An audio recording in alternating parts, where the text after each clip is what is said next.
Hi, I'm Doug. And I'm Cathy. And this is Maggie Mae. Join us as we follow the moon. Today, we are in beautiful Moab, Utah. And Moab is probably best known as being home to Arches National Park. And unfortunately, at this time, we're not allowed to bring you footage of the national park. But there's a lot to see in and around Moab that's remarkable. You'll be amazed. We're actually at the Visitor Center downtown. This is to commemorate the first spot in Utah where the 2002 Salt Lake City Olympic flame entered the state. So there's one little fact about Moab you may not have known. We're going to show you around town, and then we're going to show you around out of town and let you see what this great community has to offer. Come along. Now we start off at the Visitor Center right downtown. That's where that little commemorative for the Olympic torch was. And you can see the downtown is not a real large area, but they pack a lot into that small area. Oh, they sure do. Lots of little shops, but it didn't feel touristy. Yes. 191 that runs right through the middle of town is kind of the main highway going north and south. And with 2 rows for parking, 4 lanes and a turn lane, it's kind of tight going through there. So if you're bringing your RV through there, just watch your mirrors, be careful. Lots of places to shop, lots of eateries, several breweries, and lots of places that you can find the equipment to explore the outdoors. That is quite a business here in town with the Jeep rentals and the side-by-sides. There's even petroglyphs on the motel entrance. I think I recognize those.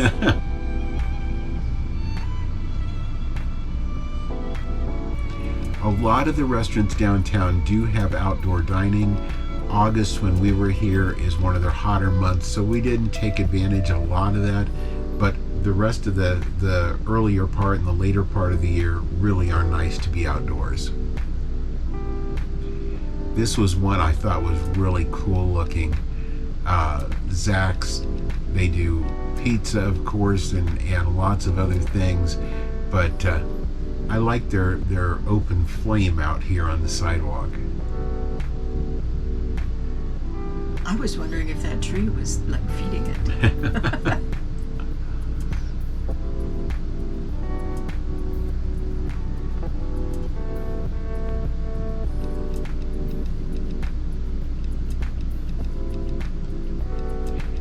It's not as much of an Old West looking town as what a lot of the towns we've been in lately. It's a little bit more modern as far as the buildings, but it is really a nice town. Good shops, very friendly. I like the Moab Garage over there, which is actually a little restaurant. And that store right there, everything in it was made in Moab.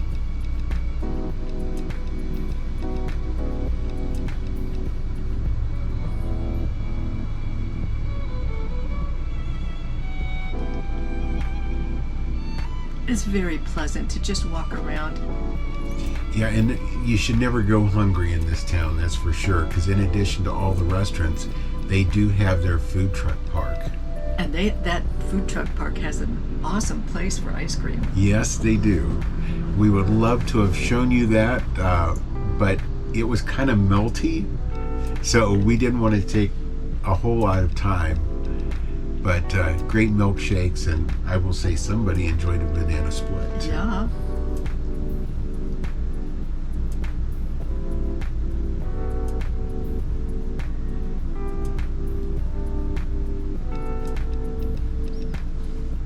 But yeah, just a mix of old and new. That whitewashed building over there was really cool looking. It was right next door to a little Mexican cafe. And from there, we're going to go just out of town, and this is just before you get to the entrance to Arches National Park. You'll come to a little side road that goes off to the left, and we're going to travel down it 5 miles. This is only 5 miles off the main road. It's a little intimidating driving along that. You just feel like that cliff is so big and you feel so small. That's right. But you come to a roadside area that says Petroglyphs. Right there on Highway 279, there's a lot of really cool sights and things to see along Highway 279. And it's a little secondary road. But those hills are full of petroglyphs, and they're up high. And the video clips, I'm just kind of showing you where the rocks are. The darker parts at the top is where all the petroglyphs are. Cathy's camera was doing a nice job of picking it up. I was just getting a lot of glare off of the rocks, but they really are incredible, and they're right there, right on the edge of the highway. I just wondered if they were on stilts or a ladder. Yeah, I don't know if the land used to be higher up on this rock than what it is now. I don't know. Well, that is the Colorado River going through there. It is, and it may have worn that area down over time. But these are definitely prehistoric drawings. This stuff gets me every time. I can't get enough of it. Yeah, it's interesting. This one had a lot of little figures that were very detailed in addition to the larger ones. Some of them were very, I mean, you could look at it and you could tell it was a bison, you could tell it was a bighorn sheep, you could tell it were deer. And then you see some of these other drawings with them, and it makes you wonder if they were drawing those animals so detailed. Where were they seeing things like this? The thing I wanted to know is, do they have in their time, did they have famous artists who went from rock to rock? The or was it just everybody? Michelangelos, Yeah. the Da Vinci's.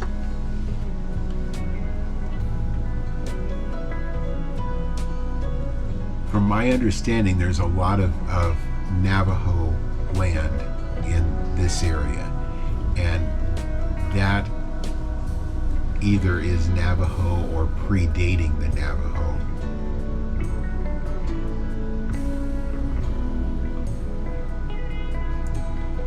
But you look at these things and you wonder, what is the message that they were trying to convey to us?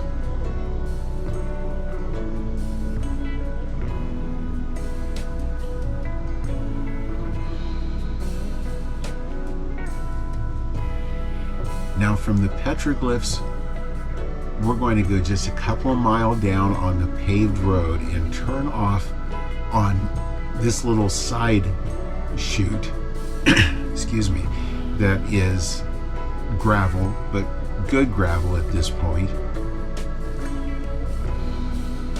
It takes us up a hill right along beside the main road.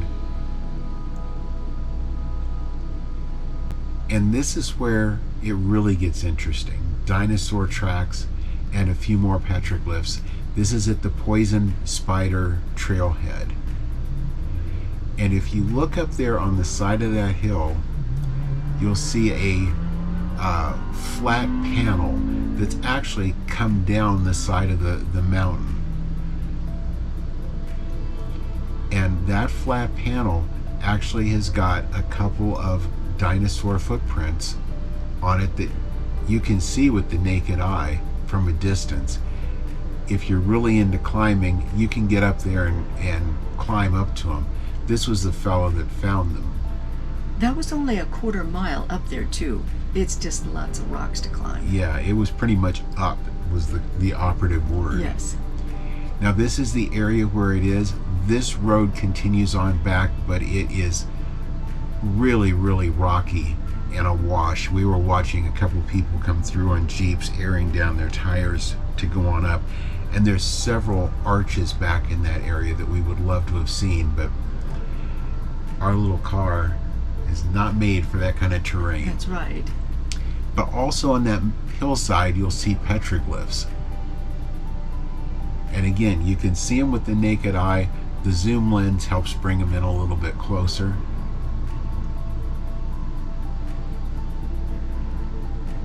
Not near as many as what we saw there along the roadside, but still very interesting.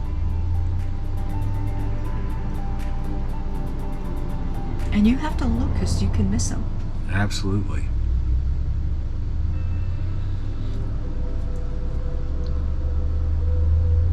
So now we are continuing on with our drive, and there's no place in the Moab area that you take off on a road and don't have absolutely amazing scenery. If you see that little dot right there under the arrow, that little dot is Lopez Arch. It's one of the smallest arches in the area. There's a little bit closer picture for you. But one of these days, if you come back in a few thousand years, I guarantee you it's going to be a big arch by then. Yes. It's going to grow up. And you can just see that little white dot where it is now. Almost across the road, you'll see Looking Glass Rock. And this is on 191 just south of Moab, maybe 10 minutes south. And if you take Looking Glass Road off of 191, you'll come right back here to a parking area. This is the back side. We were seeing the front side there from the main road. And we Climbed up there. We climbed up there. We climbed within about 10 feet of being up there. From that point, it got pretty vertical. You can see how thick through that arch is. And there's a little sliver at the bottom that's actually a second hole there in the looking glass. And this is the view you have from up there. It's quite stunning. It really is. And yeah, we felt pretty proud of ourselves for getting up there. That's right. Our next stop is Wilson Arch. And if you've seen our video on the Utah road trip, we passed Wilson Arch on our way going down to Monument Valley. We spent a little more time exploring.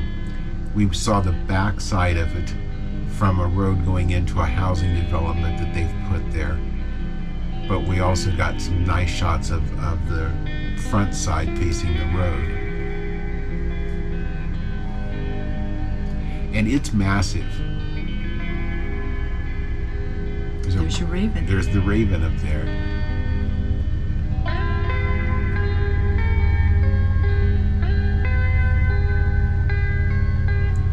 And they've got, I think, 3 pull-offs there, so you can get some different angles of it.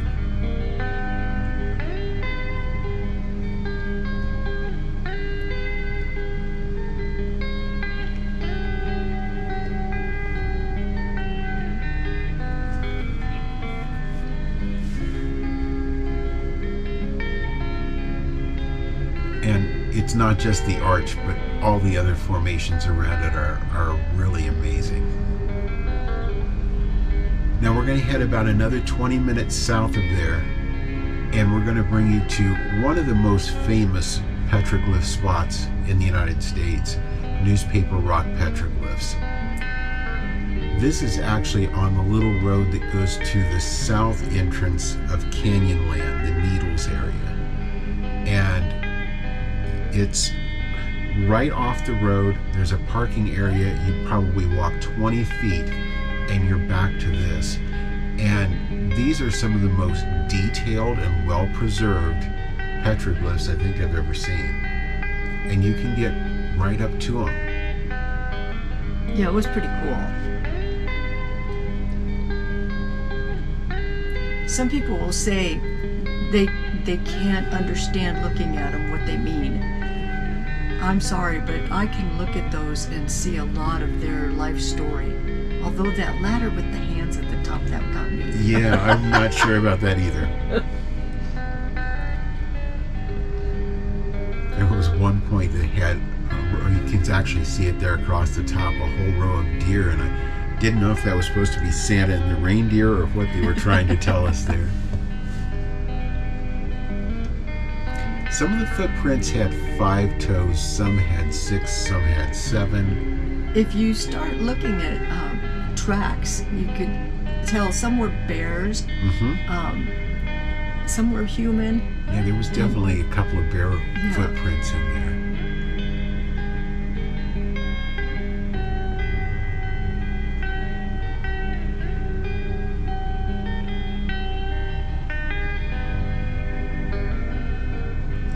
There's that ladder. Yeah. He's like, I'm scared. There's the bear footprint. But there's over 650 petroglyphs on this panel, and from what we were told, this is an area that people from all over the world have come to study these, and it is absolutely amazing, and they are so well preserved.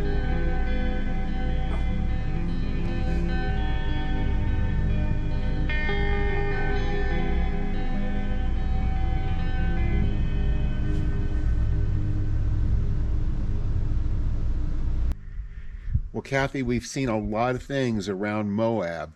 What have you thought of the area? It is amazing. It is just really knock your socks off. It is amazing. Yeah, it sure is.